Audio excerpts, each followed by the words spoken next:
Johan Cruyff, le génie qui a osé défier tout le système du football. Avant de s'éteindre, Johan Cruyff a prononcé une phrase qui a glacé le monde du football. « Si je n'avais pas fumé, je serais peut-être encore là. » Derrière ce sourire légendaire et ce style de jeu qui a changé l'histoire, se cache un homme tourmenté, un rebelle qui a osé briser toutes les règles, sur et en dehors du terrain. Peu de gens connaissent les luttes internes, les conflits explosifs avec les dirigeants, ou encore la vérité sur les décisions qui ont failli détruire sa carrière. Cruyff n'était pas seulement un joueur, c'était une révolution à lui tout seul. À une époque où le football était un sport brut et figé, il a imposé l'idée d'un jeu fluide, total, où chaque passe était un coup de génie et chaque mouvement, une déclaration de guerre contre la monotonie. Mais ce génie avait un prix.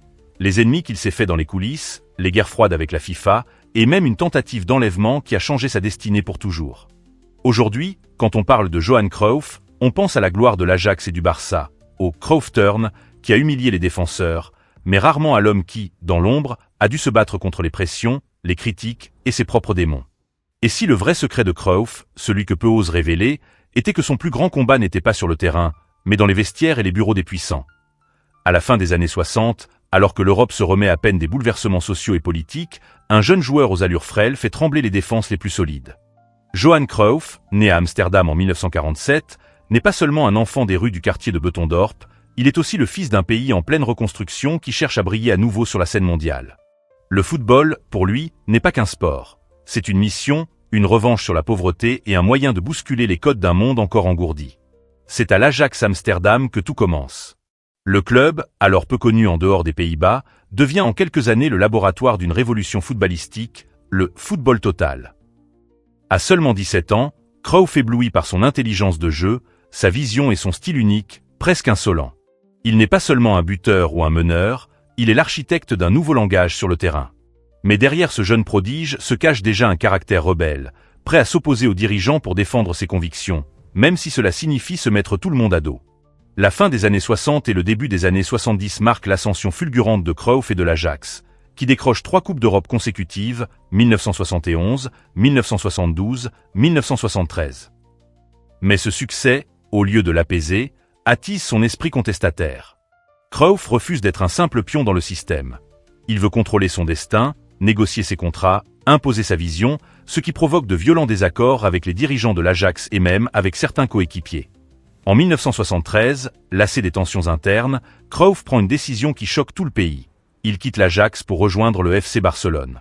À l'époque, c'est plus qu'un transfert, c'est un coup de tonnerre. Pour beaucoup, c'est une trahison. Pour lui, c'est une libération.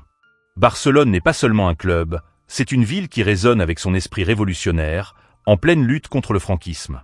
Cruyff y devient rapidement une icône, un symbole d'émancipation pour les Catalans. Mais cette trajectoire dorée est loin d'être un conte de fées. Derrière la gloire se cachent des scandales. Son addiction à la cigarette, son tempérament explosif, les conflits constants avec les entraîneurs et les dirigeants, sans oublier les rumeurs sur son influence tentaculaire dans le vestiaire. En 1978, alors qu'il est au sommet de sa carrière, un événement dramatique survient. Une tentative d'enlèvement de sa famille à Barcelone le pousse à renoncer au mondial en Argentine. Un geste incompris, qui lui vaudra des critiques féroces et qui marquera à jamais sa relation avec le public. Cruyff n'est pas seulement un joueur, il est un homme qui divise. Certains le voient comme un génie visionnaire, d'autres comme un égoïste ingérable. Son arrivée au Barça a certes relancé le club, mais ses relations tendues avec la direction, ses choix de vie controversés et ses prises de position tranchées font de lui une figure à la fois admirée et détestée. Et pourtant, chaque geste de ce joueur sur le terrain, chaque passe millimétrée, continue de fasciner. La culture du football moderne, avec ses entraîneurs philosophes et ses joueurs stratèges, doit énormément à Cruyff. Mais peu savent à quel point cet homme a dû se battre pour imposer sa vision dans un monde dominé par l'argent, les égos et les traditions immuables. Son histoire est celle d'un joueur qui n'a jamais voulu plier devant l'autorité, quitte à payer un prix très élevé. Le début de l'histoire de Johan Cruyff ressemble à un rêve éveillé. Fils d'un modeste épicier d'Amsterdam, il découvre très tôt que sa vie ne se résumera pas aux ruelles étroites de Beutendorp. Lorsque son père meurt alors qu'il n'a que 12 ans, le football devient son refuge et son exutoire.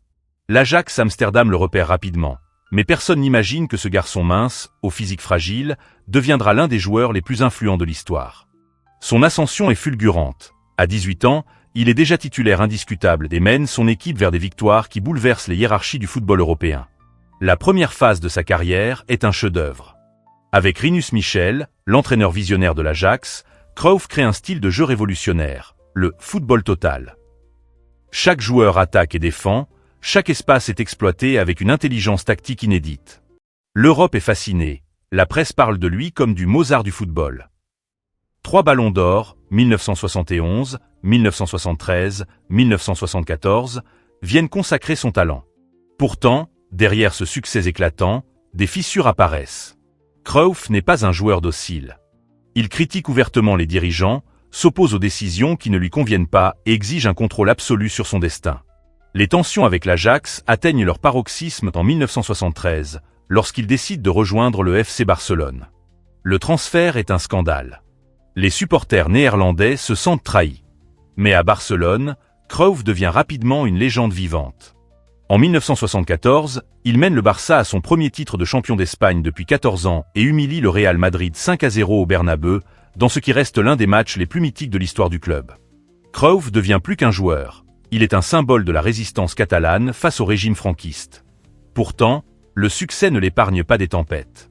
Cruyff est un homme aux convictions fortes et au caractère explosif. Il ne supporte pas l'autorité et n'hésite pas à dire ce qu'il pense, même si cela choque. Sa vie personnelle est elle aussi marquée par des choix controversés. Son addiction à la cigarette, qu'il fume parfois avant les matchs, inquiète ses proches et les médecins. Ses relations avec certains coéquipiers deviennent tendues, car Cruyff veut tout contrôler, jusqu'aux détails tactiques de l'équipe. Le moment le plus dramatique de sa carrière survient en 1978. Alors qu'il se prépare à disputer la Coupe du Monde en Argentine, il annonce qu'il ne participera pas au tournoi. Le monde du football est sous le choc. Certains parlent de caprice, d'autres d'un conflit avec la fédération néerlandaise. Mais la vérité est plus sombre. Cruyff et sa famille ont été victimes d'une tentative d'enlèvement à Barcelone, un traumatisme qui l'a poussé à choisir sa sécurité plutôt que la gloire. Cet épisode, longtemps gardé secret, devient l'un des chapitres les plus mystérieux de sa vie. Après Barcelone, la carrière de Cruyff connaît des hauts et des bas. Il tente une aventure aux États-Unis, où il joue pour les Los Angeles Aztecs et les Washington Diplomas, mais le football américain n'est pas prêt pour son génie. Il revient en Europe, à Levante puis au Feyenoord, où, ironie du sort, il aide le grand rival de l'Ajax à remporter le championnat en 1984. Mais la gloire sportive ne suffit plus. Cruyff est à la recherche d'un autre défi. C'est alors qu'il entame une deuxième carrière, peut-être plus influente encore, celle d'entraîneur. De retour au Barça, il reconstruit le club de fond en comble. Il crée la Dream Team, forme une génération de joueurs mythiques, Pep Guardiola, Ronald Koeman, Hristo Stoichkov, et gagne la première Ligue des champions du club en 1992. Pourtant, son style direct et ses décisions radicales lui attirent des ennemis. Les conflits internes avec les dirigeants du Barça ressurgissent, les accusations de favoritisme des dégos surdimensionnés se multiplient. Le déclin de Cruyff arrive lentement, mais de manière inévitable. Les critiques deviennent plus virulentes, et son état de santé se détériore à cause des années de tabagisme.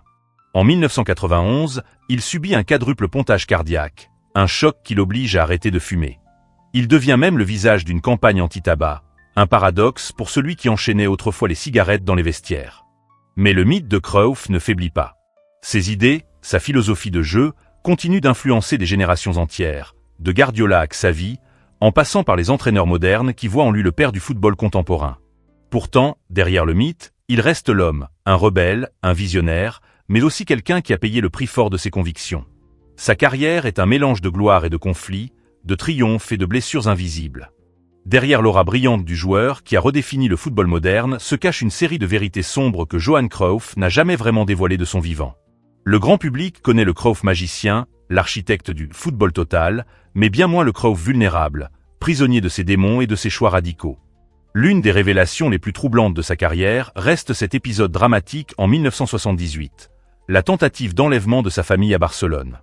Longtemps dissimulée par les médias et par Cruyff lui-même, cette affaire a marqué un tournant irréversible dans sa vie. L'idée qu'il puisse être pris en otage, ou pire, a hanté Cruyff et son entourage au point qu'il a choisi de renoncer à la Coupe du Monde en Argentine, un acte perçu à l'époque comme un affront au peuple néerlandais. Dans une interview accordée des années plus tard, il avouera « Le football ne vaut rien si je ne peux pas protéger ma famille ».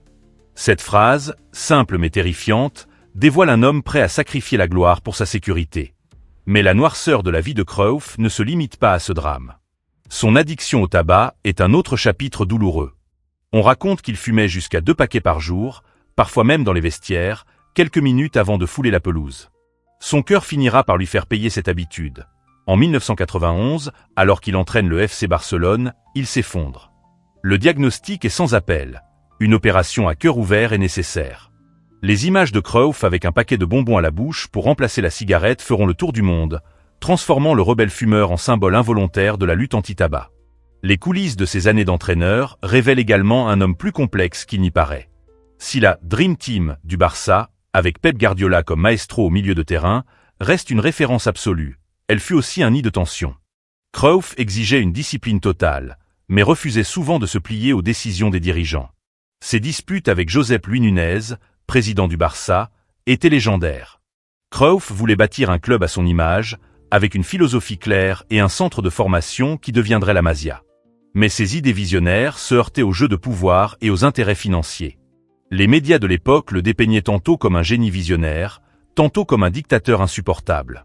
Il y a aussi la question de son ego, un aspect que même ses plus proches collaborateurs reconnaissent. Cruyff voulait tout contrôler, la tactique, les transferts, la formation des jeunes joueurs.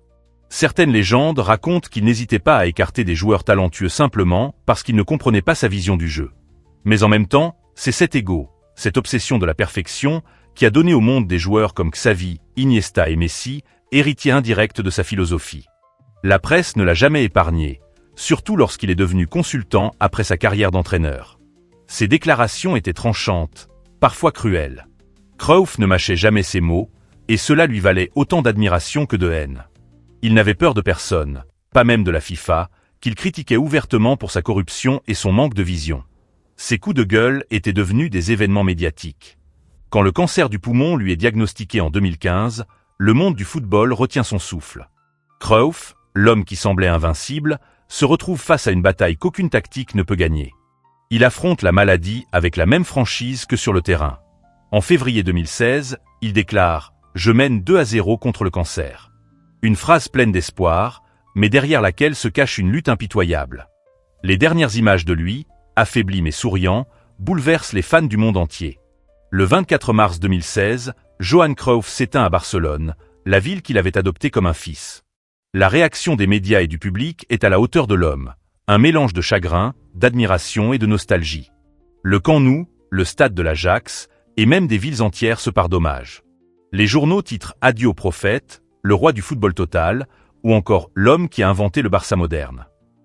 Mais au-delà des hommages officiels, ce sont les témoignages personnels qui touchent le plus. Pep Guardiola, en larmes, dira « Johan a peint la chapelle Sixtine du football. Nous ne faisons que la restaurer. » Les supporters catalans, eux, voient en lui plus qu'un entraîneur, un héros culturel qui a donné une identité au Barça et une fierté à la Catalogne. La vérité est que Cruyff n'était ni un saint ni un démon. Il était un homme complexe, capable d'inspirer autant de fascination que de controverse.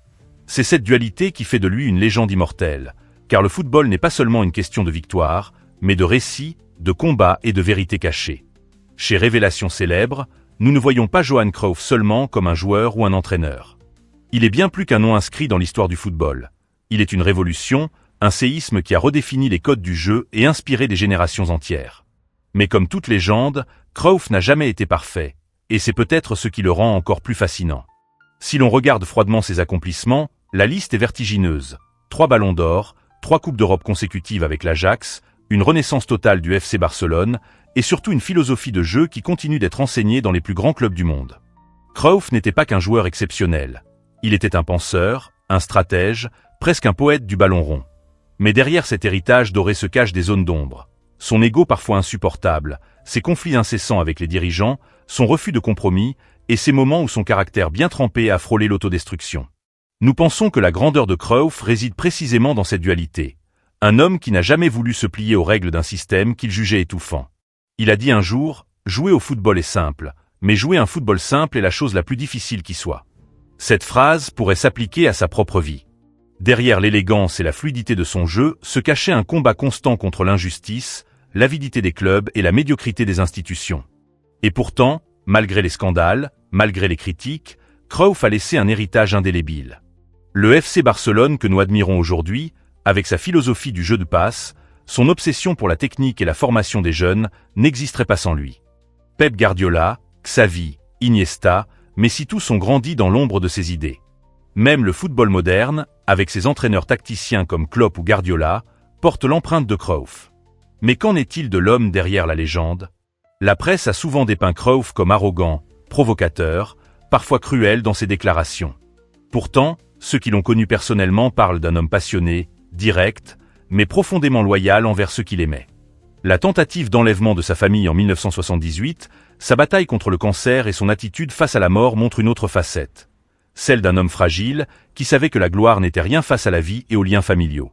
À notre avis, Johan Cruyff n'a pas seulement changé le football. Il a changé la manière dont nous percevons le rôle d'un joueur ou d'un entraîneur. Il a prouvé qu'on pouvait être à la fois artiste et rebelle, visionnaire et pragmatique.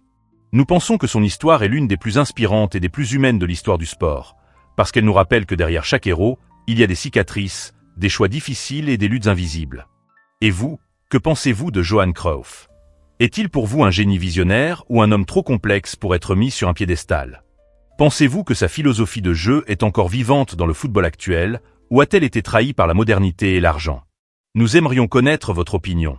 Car au fond, Cruyff a toujours été une énigme, un personnage que chacun interprète à sa manière. Et c'est peut-être là sa plus grande victoire, être encore capable de diviser, de faire réfléchir et de passionner, même après sa mort. Il y a des histoires qui ne s'éteignent jamais, des légendes qui continuent de vivre bien après leur disparition. Johan Cruyff est l'une de ces âmes immortelles. Quand on repense à son héritage, on ne voit pas seulement un joueur au style unique ou un entraîneur visionnaire, on ressent une énergie, une manière de penser le football qui a transcendé le sport lui-même. Cruyff a changé la perception du jeu, il l'a rendu plus intelligent, plus beau, plus humain. Mais au-delà des victoires et des trophées, ce qui nous touche encore aujourd'hui, c'est cette impression d'avoir connu un homme en avance sur son temps, presque prophétique. Dans ses interviews, ses phrases restent gravées comme des mantras. Le football se joue avec la tête, et les jambes ne sont que des outils. Ces mots résonnent encore dans chaque passe, chaque mouvement des équipes qui suivent sa philosophie. Il y a une forme de mélancolie lorsque l'on évoque Cruyff. Peut-être parce qu'il a été autant aimé que détesté, parce qu'il a porté sur ses épaules le poids de ses convictions sans jamais fléchir. Ou peut-être parce qu'on se souvient de ses dernières apparitions, affaibli par la maladie, mais toujours avec ce regard vif, comme s'il voyait plus loin que nous tous. Aujourd'hui, chaque fois que Barcelone entre sur le terrain, chaque fois que l'Ajax brille par son jeu fluide, c'est un peu de Cruyff que l'on voit encore. Son ombre est partout, dans la Masia, dans les idées de Guardiola, dans le sourire des supporters qui se rappellent du 5-0 contre le Real Madrid. Cruyff n'est pas seulement un chapitre de l'histoire du football, il est l'un de ses piliers. Certaines histoires n'auraient jamais dû être connues, mais maintenant, vous savez. Cruyff nous a appris que le football est bien plus qu'un sport. C'est un art, une vision, une manière de défier le monde. Et même si le temps passe, même si les générations changent, le souvenir de Johan Cruyff continuera de hanter et d'inspirer ceux qui aiment le jeu.